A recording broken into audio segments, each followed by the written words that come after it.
Hello. In this video, we will be reviewing or introducing the passive circuit elements, such as the resistor, inductor, and capacitor, and converting them from time domain to frequency domain. So, one thing I want to make note of here is that our passive, well, let's talk about our active circuit elements. So active circuit elements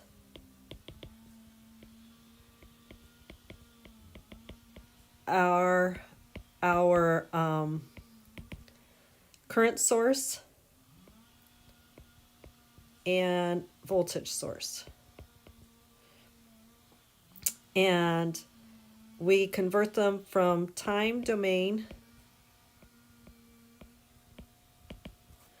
to frequency domain. And in time domain, they are expressed as an amplitude, a maximum amplitude, cosine, the frequency, plus or minus a phase angle in degrees. And I want to make note that the frequency is radians per second and the phase angle is degrees. Then in time domain, they are called phasors. So in time domain, a phasor is capitalized and bolded, and it's represented in complex form as either polar, which is the amplitude and the angle in degrees, or in rectangular form, which is the real part plus or minus the imaginary part. So these are called phasors.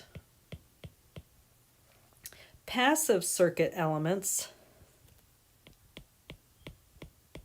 are not phasors.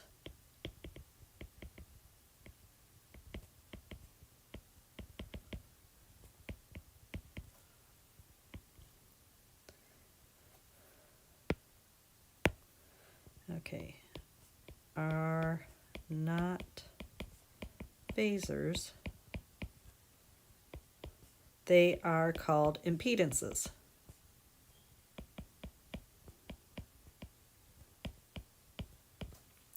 Which have units of ohms.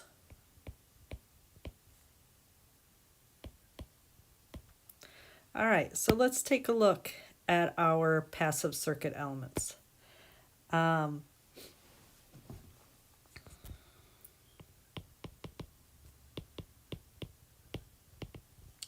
right, in time domain, resistor is expressed as R and its units are ohms.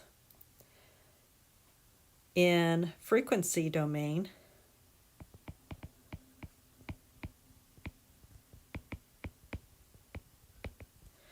a resistor is still expressed as R with the unit of ohms.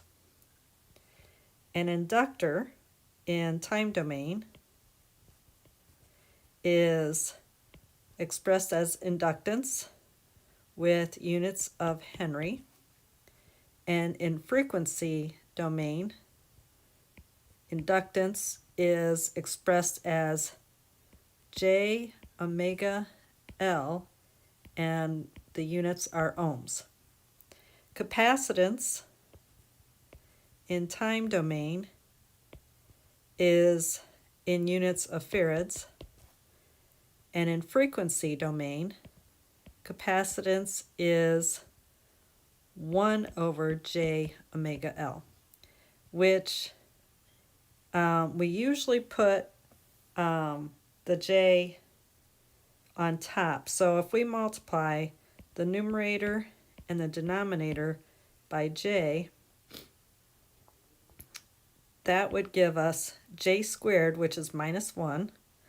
So minus 1 omega L over j, which is equal to minus j omega L.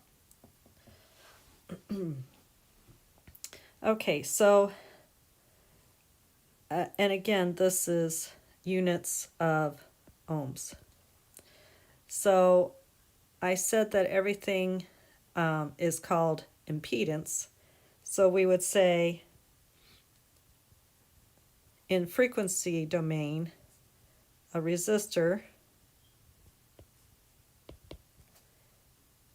and oftentimes these are drawn as boxes.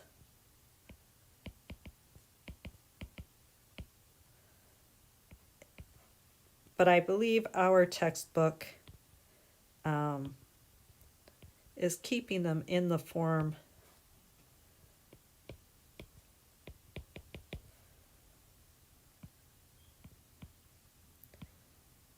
but I may be using boxes. Sometimes I feel that's easier to see.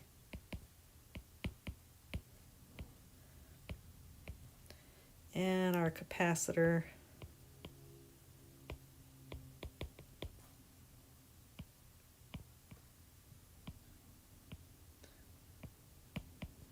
is minus j over omega c.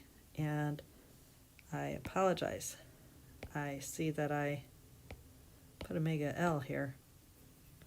And it should be c.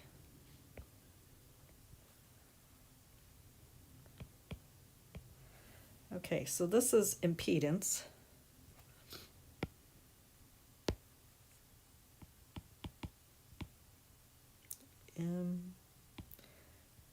Impedance. And another unit that we may see once in a while is called the reactance, which is the imaginary part of the impedance. And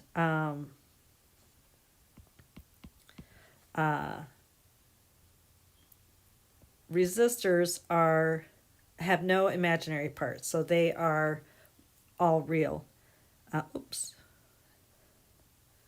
So the reactance for resistors does not exist. The reactance for inductors is omega L. So inductors are all imaginary, as well as capacitors. So the reactance for a capacitor is 1 over omega c. Okay, so I'm going to add a page here. Okay. And let's do an example. One thing I want to note first is the passive sign convention still holds. As the current comes into the terminals of the devices, it will come into the positive terminal for a positive current.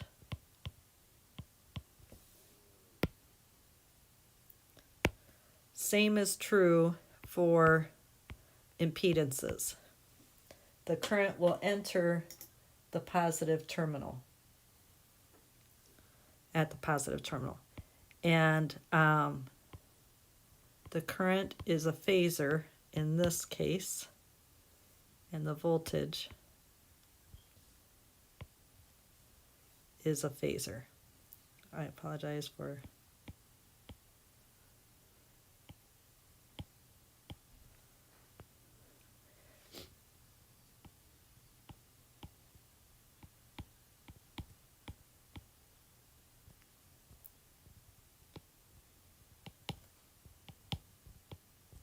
Okay, so the passive sign convention holds in the frequency domain just as it did in the time domain, and the positive current phasor is in the direction of the voltage drop. Okay, let's do an example. We have a current source which is sinusoidal. So I is equal to 50 cosine. I'm going to have to move this over. 1000 T plus 45 degree milliamp. All right. And it has a 100 ohm resistor and a 50 millihenry inductor. So let's convert this. This is time domain.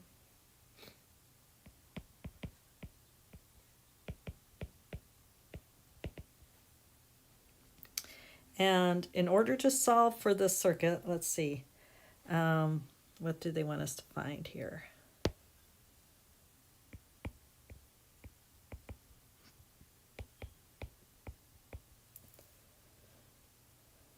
All right, so let's convert. In order to solve this, we have to go from time domain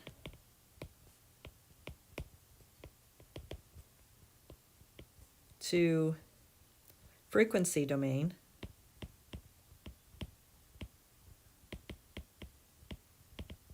To solve, we'll solve it in frequency domain, then we can bring it back to time domain, our solution. All right, so step one, let's convert this to frequency domain.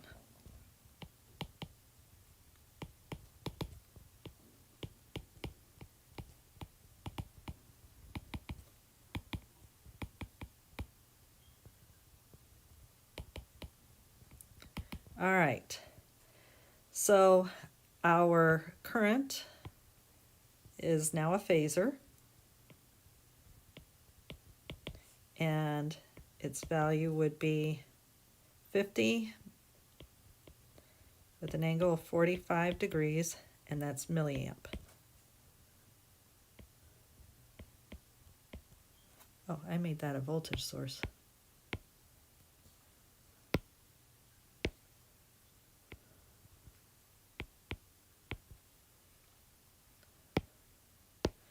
All right, and our resistor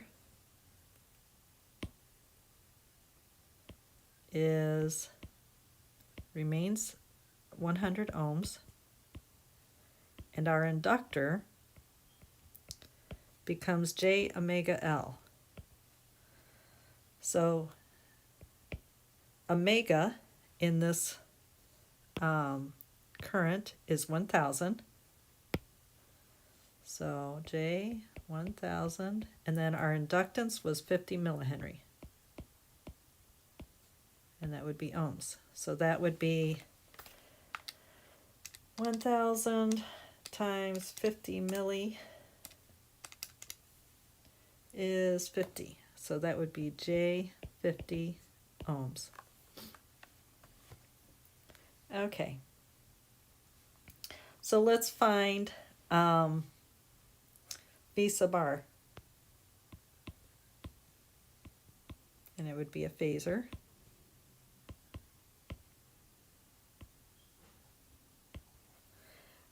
So V sub R is equal to I, the current going through, times R. Actually, the impedance of R.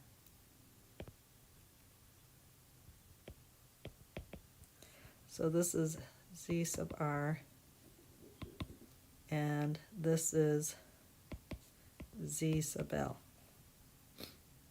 Okay, so that is equal to 50 angle 45, and that's 50 milli.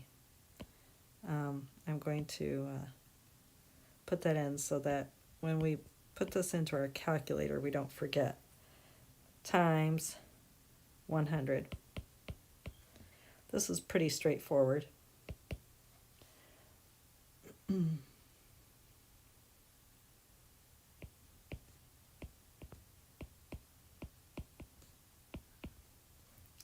So V sub R, the phasor, is equal to 545 degree volts. And if we converted that back to time domain, and this isn't going to be enough room, but 5 cosine, same frequency, plus 45 degrees volts. Now let's look at V sub L. And I think I'm going to have to add another page here. No, I don't. I want to go to this. Add a page. There we go. All right. V sub L is equal to the phasor current times the impedance of the inductor, which is 50 milli, 45 degrees, times J50. Okay, so you'll notice with this one that we have polar form and this one's rectangular form. Most of us, our calculators can handle that. So calculators.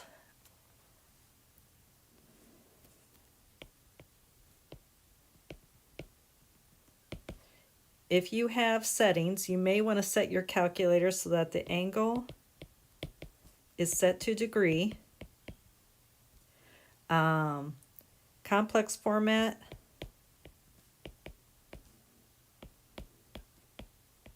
Could be either rectangular or polar, but since our phasors are normally in polar form, it's easier if you have it set, oops, that's not how you spell polar.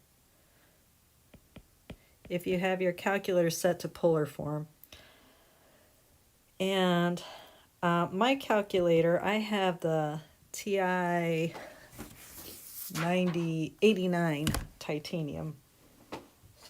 And it has a setting for exact, it's at the very end, and approximate. And I have it set to approximate. Otherwise, it'll give you answers in the form of approximate.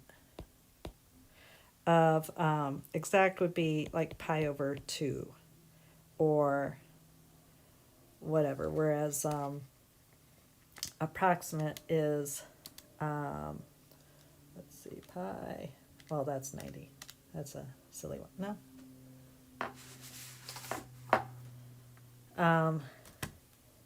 So it would not give you, the approximate will give you a decimal.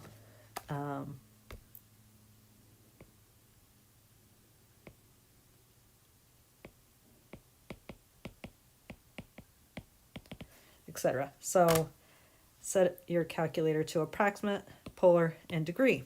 Now,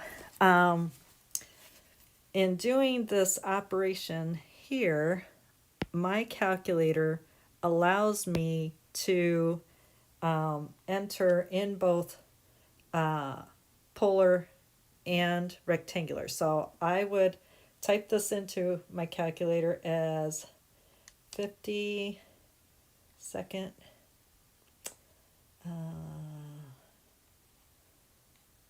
let's see, where's that double E? Oh, and definitely use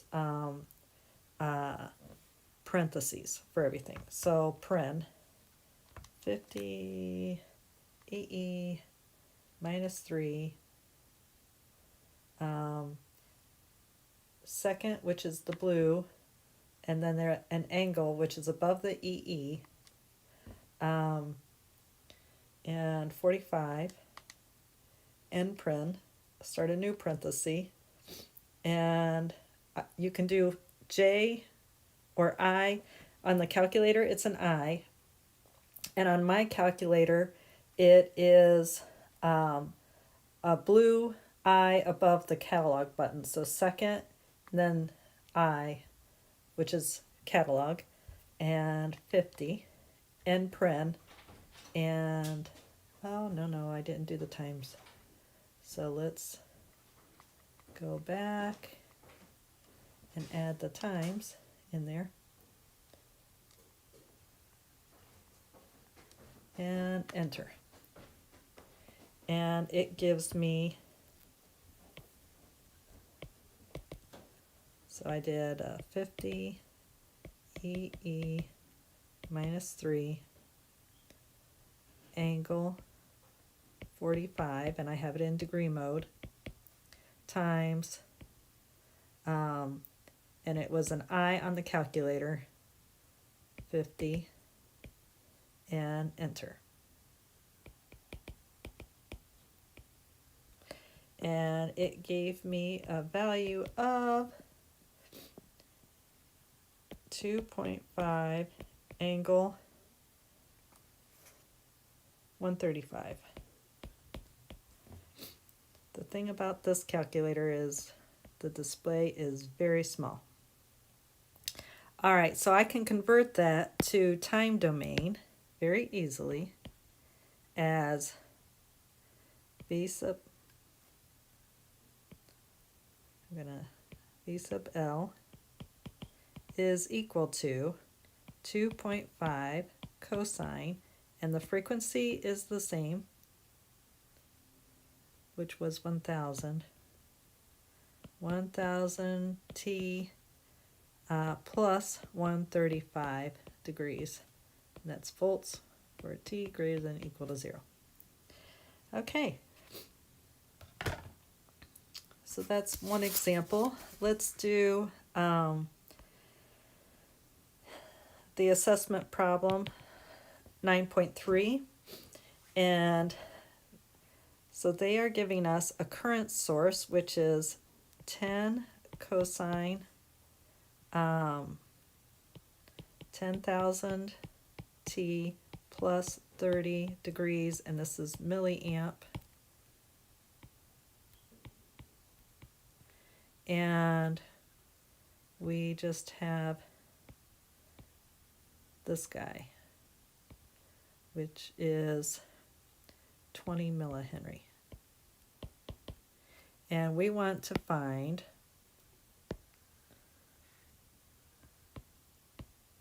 the voltage. All right, the inductive reactance, that's the imaginary part, which is X of L. We want to find the impedance, Z sub L, and the phasor voltage, big V, and the steady state expression for the voltage, which is little v. Okay. So the first thing we have to do is convert to phasor domain. All right, so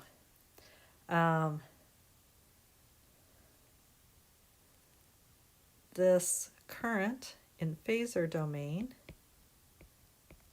is written as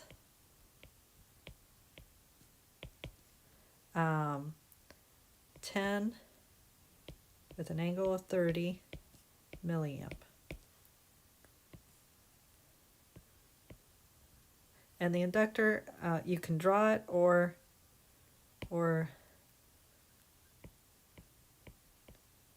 make it a box. And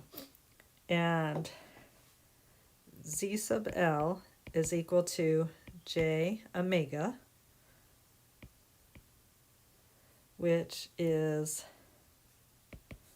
J 10,000. So this is our omega. And our inductance, which is 20 milli. And the unit is ohms. So A asked for the inductive reactance, and that is the imaginary part of the impedance. And inductors only have an imaginary part, so that would be equal to 10,000 times 20 milli, which is equal to 200.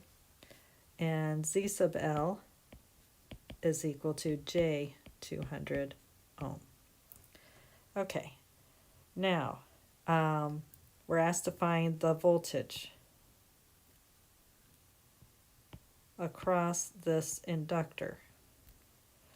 And the voltage across the inductor is equal to the current through the inductor times Z sub L, the impedance. So that would give us 10 milli, angle 30 degrees, times J 200. And that will be in volts or millivolts. All right, so again, use your calculator.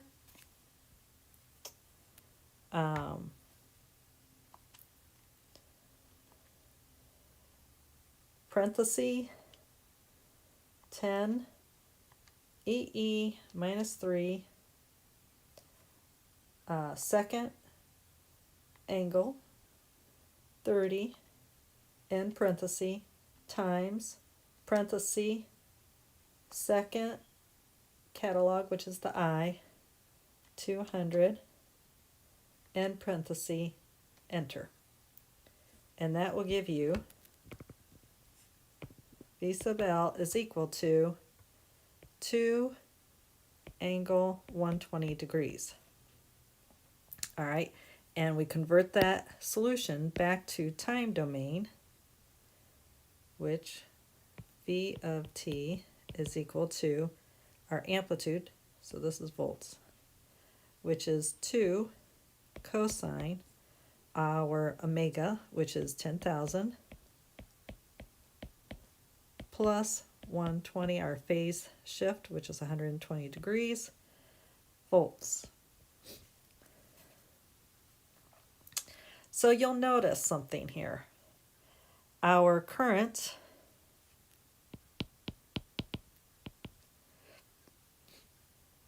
I of t is equal to 10 cosine 10,000 t, so it's operating at the same frequency, but its angle is 30 degrees.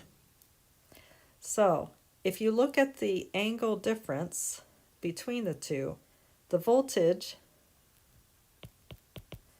leads I of t by 120 degrees minus 30 degrees, which is equal to 90 degrees. And we should know that already. Okay, let's look at the next problem. Oops.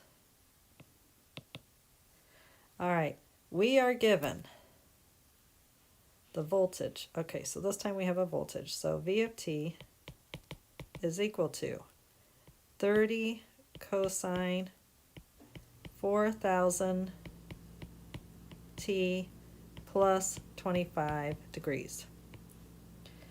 And attached to this voltage source, we have a capacitor, which is 5 microfarad. And I'm guessing we're looking for the current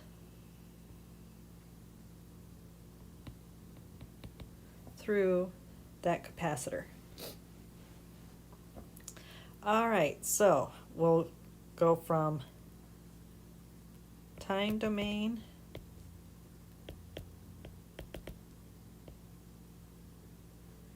to frequency domain, where we will solve this problem, and then we'll bring it back to time domain.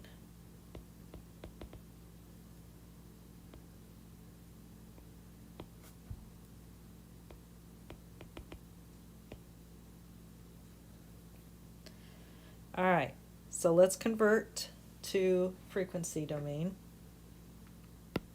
our circuit. And what is it going to look like? Our voltage will be a phasor, and it will be 30 angle 25 degrees. And our capacitor, and we don't have to draw the box, we can leave it looking like this if we want, is minus J over omega C, which is equal to minus J over 4,000, and C is 5 micro. All right, so 4,000, 5 micro, 4, 1, 2, 3, times 5 second E minus 6 inverse is minus J50.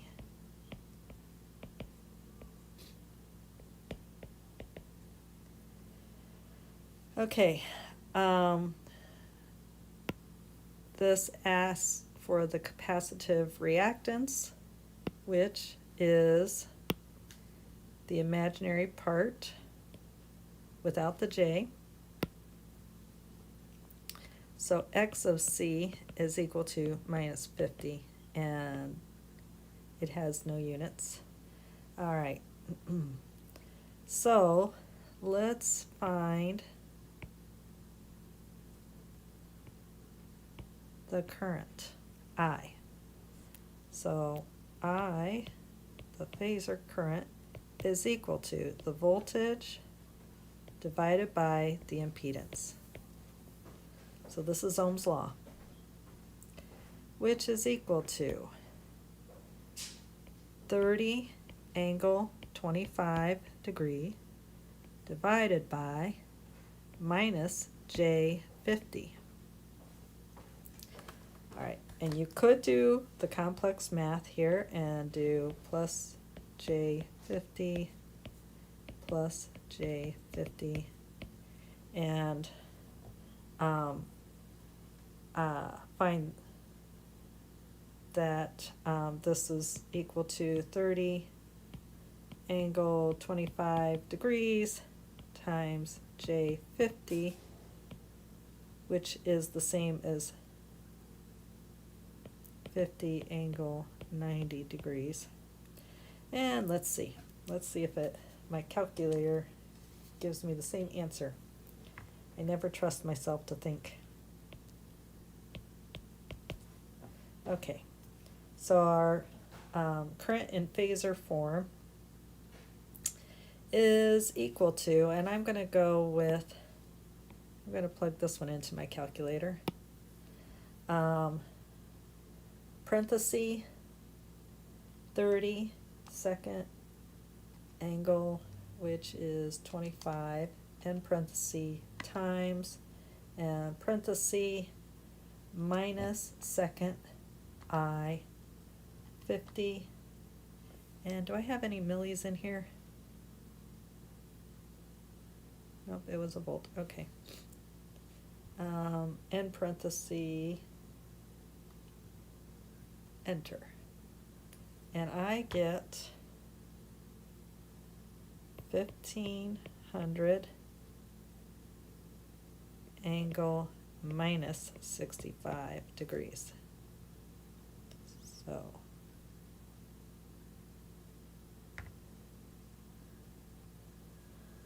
let's see.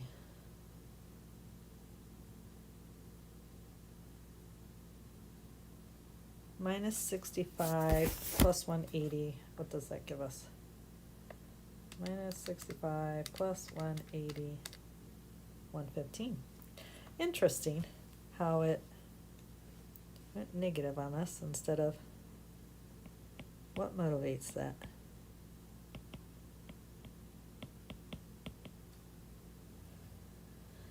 All right, so this would be amps, and we convert this back to time domain. I of t in time domain is 1500, and you can use either one of these. Cosine omega t, and omega was 4,000,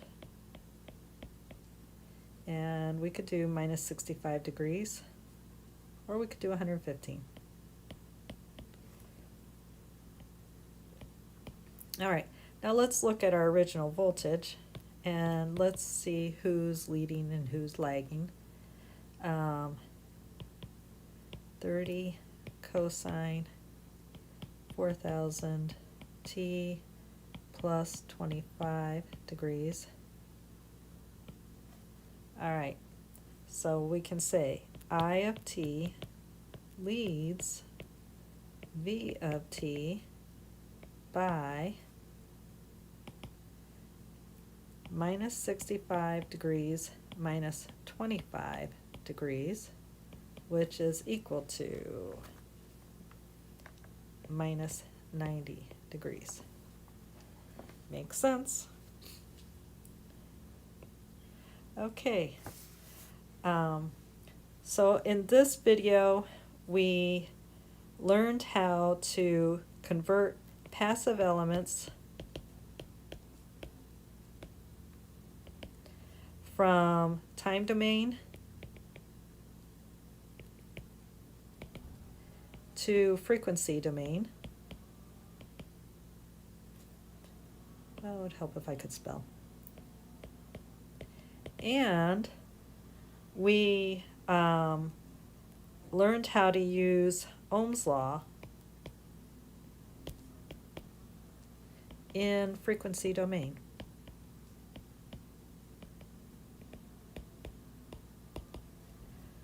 Okay.